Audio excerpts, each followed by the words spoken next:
bamboo. Just this morning, I stole a short while to be closer to nature. It wasn't a grand expedition. No hiking boots or Instagrammable summit shoots.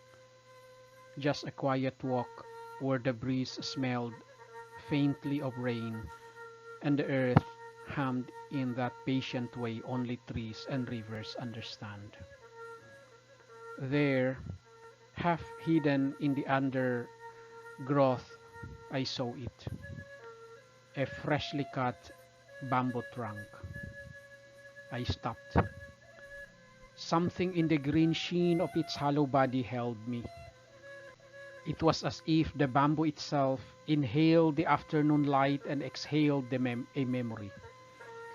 For a heartbeat, I could almost see it shift into a palandag, the Maguindanaon end-blown flute whose sound, elders say, carries the river's longing and the moon's sigh.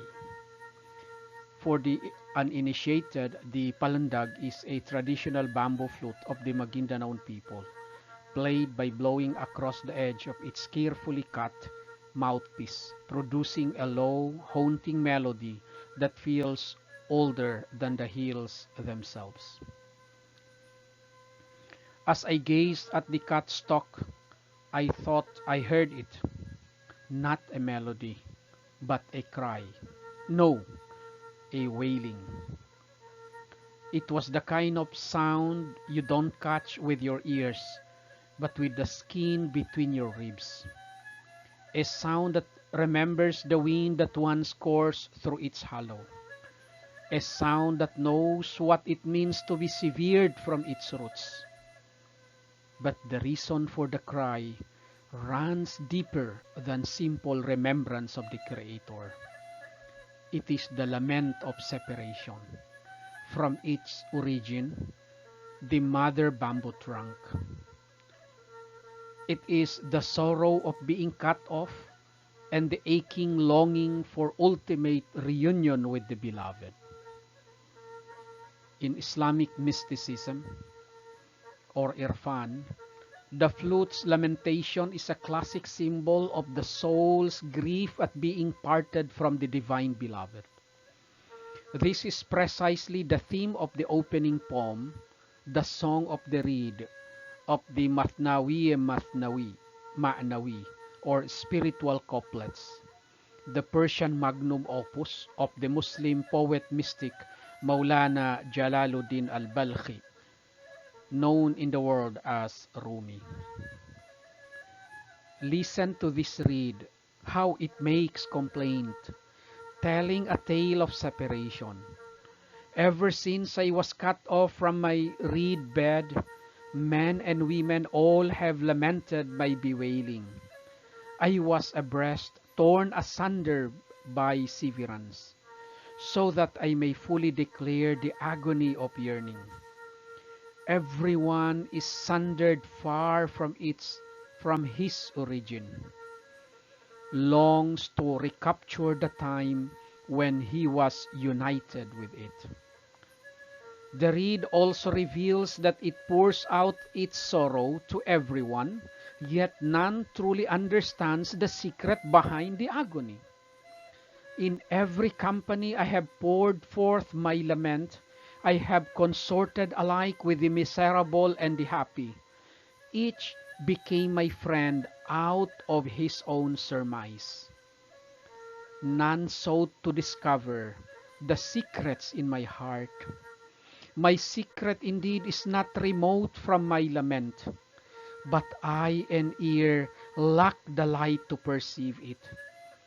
Body is not veiled from soul, nor soul from body. Yet to no man is leave given to see the soul. For Ruby, the failure to perceive springs from a mistaken assumption that the reed's music is mere sound, when in truth it is fire, and one cannot know fire unless set ablaze. This cry of the reed is fire, it is not wind. Whoever possesses not this fire, let him be note. It is the fire of love that has set the reed aflame. It is the surge of love that bubbles in the wind, in the wine. The reed is the true companion of everyone parted from a friend. Its melodies have rent the veils shrouding our hearts. The Quran speaks of every creature glorifying its Lord. There is not a thing but celebrate His praise, though you do not understand their glorification. Perhaps the bamboo's cry is not only remembrance, but that very fire of longing for the one from whom all existence flows. As we wait to set ablaze by that same love, I end this marginalia with Rumi's own farewell. Whoever is not a fish is soon satiated with his water. He who lacks his daily bread, for him the day is very long. None that is inexperienced comprehends the state of the ripe. Wherefore my words must be short, and now farewell. Standing there, I placed my palm on the smooth green cut. Subhanallah, I whispered. Glory be to the one who gives voice to the voiceless, and whose love still sets every reed aflame.